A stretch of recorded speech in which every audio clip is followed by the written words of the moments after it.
ಬೆಣ್ಣೆ ಮುಂಡೆಗಳನ್ನು ಕದ್ದು ತಿನ್ನುವ ಮಾಯಾವಿ ನಿನಗೆ ಹೇಗೆ ಅರ್ಥ ಆಗಬೇಕು? ಚೇಚೆ ಅಪಮಾನ, ಸಹಿಸಲಾರದ ಅಪಮಾನ. ಈ ಗದಾದಂಡಕ್ಕೆ ಹಾವುದು ಒಂದೇ ದಾರಿ. ಎಲೆ ಗದಾದಂಡವೇ, ಈ ಭೀಮನ ಮಸ್ತಕವನ್ನು ನಿಮಗೆ ಅರ್ಪಿಸುತ್ತಿದ್ದೀನಿ. ಸಹೋದರ ಭೀಮಸೇನ, ನೀನು ಆತ್ಮಹತ್ಯೆ ಮಾಡಿಕೊಳ್ಳುವುದೇ? ಅರ್ಜುನ, ಅಗ್ರಜ, ಈ ಪರಮಾತ್ಮನು ಈ ಭೀಮನ ಮನಸ್ಸನ್ನು ಅರಿಯದವನಂತೆ ಕೋಪಾವೇಶವನ್ನುಂಟು ಮಾಡುತ್ತಿದೆ. ಇದಕ್ಕೆ ಪ್ರಥಮಾನುಸಾರವಾಗಿ ಕಾರಣ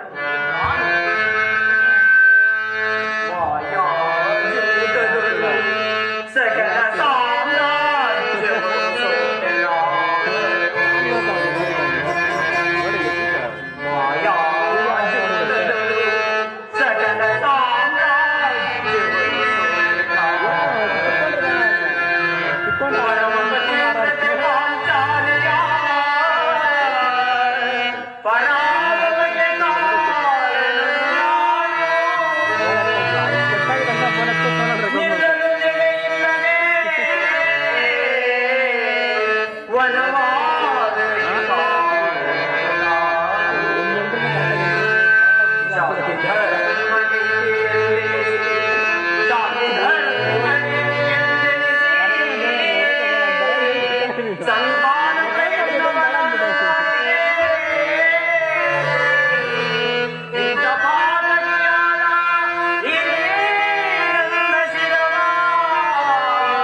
ನಾನು ಹಾಸ್ಯ ಮಾಡಿದ ಮಾತ್ರಕ್ಕೆ ನಿಮ್ಮ ನಡತೆಯೇ ಬೇರಾಯಿತಲ್ಲ.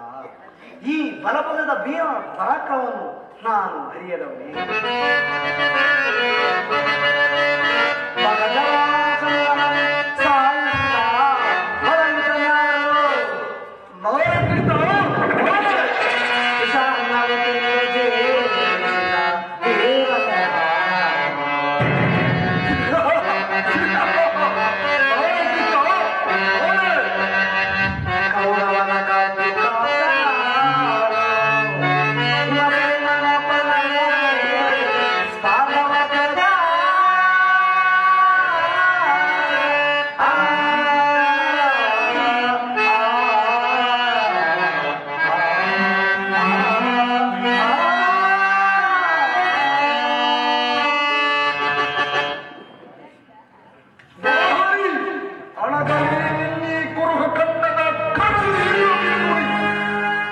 ಕಣ್ಣೀರು ಕರೆಯದಿರು ಹೊಲ್ಲವೇ, ನಿನ್ನೀ ಕಮ್ಮನಿಗೆ ಬದಲಾಗಿ ಅದೇ ಹೆಣ್ಣಿನ ಕಣ್ಣಲ್ಲಿ ಶತಸಹಸ್ರಾರು ಮಿಡಿ ಕಮ್ಮನೆಯಲ್ಲಿ ಕಾಲವೇ ಕೌರವನ ಬೆಂಬಲದಲ್ಲಿ ಕಳಿಗೆ ಗುರು ಸಮುದ್ರವ ಸೆಳೆದು ಬರುವುದಿಲ್ಲ. ದುಶ್ಯಾಸನ ದುಷ್ಟ ಕೀಟಗಳ ದುಶ್ಯಾಸನದ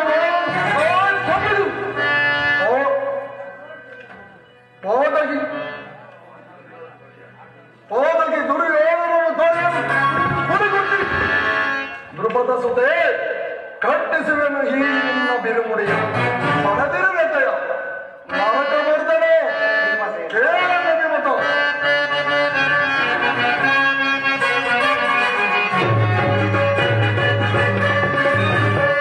ಕೈ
ಅಪರಾಧ ಮಾಡಿಲ್ಲ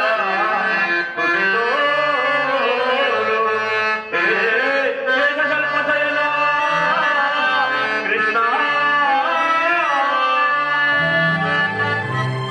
ದೇವ ದುರುಳ ವೈರಿಗಳ ಶಿರವರಿಸಲು ಪಣ ತೊಟ್ಟೆ. ಆ ಕಲಿಕರ್ಣನ ಶಿರವ ಬಲಿ ಅರ್ಪಿಸಲು ಸಭೆಯೊಳಗೆ ಪಣ ತೊಟ್ಟೆ. ಆದರೆ ಸತ್ಯದ ನುಡಿಗೆ ಶಿರವಾಗಿ ನಿಂತಿರುವೆ ಮಾಧವ. ಏನು ಮಾಡಲಿ, ವಿಧಿ ಇಲ್ಲ. ಸರಿ, ಹಾಗಾದರೆ ನಿಮ್ಮ ಪ್ರತಿನಿಧಿಯಾಗಿ ಹೊರಡುವುದೇ ನನಗೀಗ ಮುಖ್ಯ ಕರ್ತವ್ಯ. ನಾನು ಹೋಗಿ ಬರುತ್ತೇನೆ.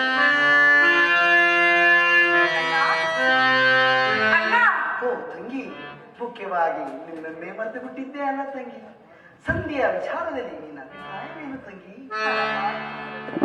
ಮಾಡಲಿಗಾದ ಅಪಮಾನದ ಕಡೆ ಲೇಷ ಮಾತ್ರವೂ ಗಮನ ಕೊಡದೆ ಭಾರಿ ಭಾರಿಗೂ ಸಂಧಿಯಾಗಿ ಪ್ರಯತ್ನಿಸುತ್ತಿರುವ ಈ ನನ್ನ ಪತಿಗಳ ಅಭಿಪ್ರಾಯವನ್ನು ನಾನು ಧರ್ಮ ಸಮ್ಮತವನ್ನು ಅದೇಗೆ ಹೇಳಲಣ್ಣ, ಅದೇಗೆ ಹೇಳಲಿ ಅಣ್ಣ.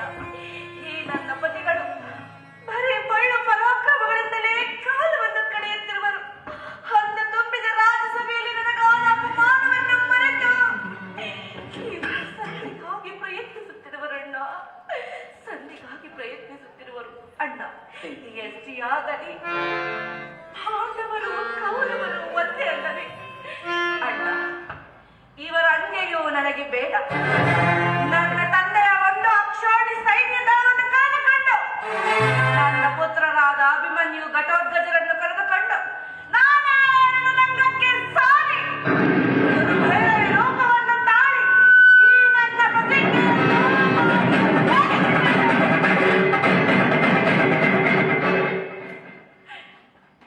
ಇಲ್ಲವೆಂದರೆ ಅಗ್ನಿಪುತ್ರರಾಗಿ ಜನಿಸಿದ ಅಗ್ನಿಗೆ ಆಹುತಿಯಾಗಬೇಡಣ್ಣ. ಅಗ್ನಿಗೆ ಆಹುತಿಯಾಗಬೇ ಪರಮಾತ್ಮ.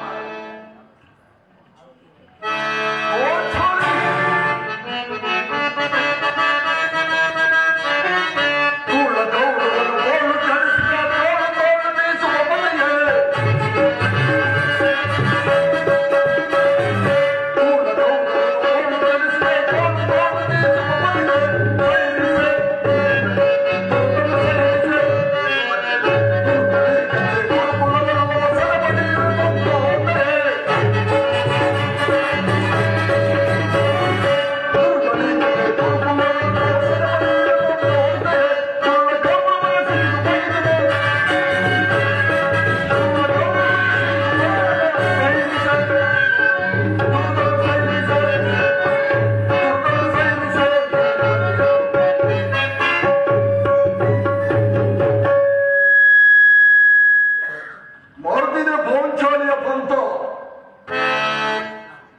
ಕ್ರೀಟ ಈ ಸತ್ಯವನ್ನು ನಿರಾಕರಿಸಲು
ನೀನು ನಮಗಾಗಿ ಚಿಂತಿಸಬೇಕಾಗುವುದು. ಅದಕ್ಕಾಗಿ ಈ ಸಂಧಾನದ ಪ್ರಯತ್ನ.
ನಿಶ್ಚಯ ಮಾಡು ಪರಮಾತ್ಮ. ತಂಗಿ ತಂಗಿ ಅಣ್ಣ, ಧರ್ಮಜರ ಮಾತಿನಂತೆ ಸಂಧೆಯನ್ನು ಮಾಡಿಕೊಂಡು ಬರಬೇಡವೆಂದು ಕೈ ಜೋಡಿಸಿ ಬೇಡಿಕೊಳ್ಳುತ್ತೇನೆ.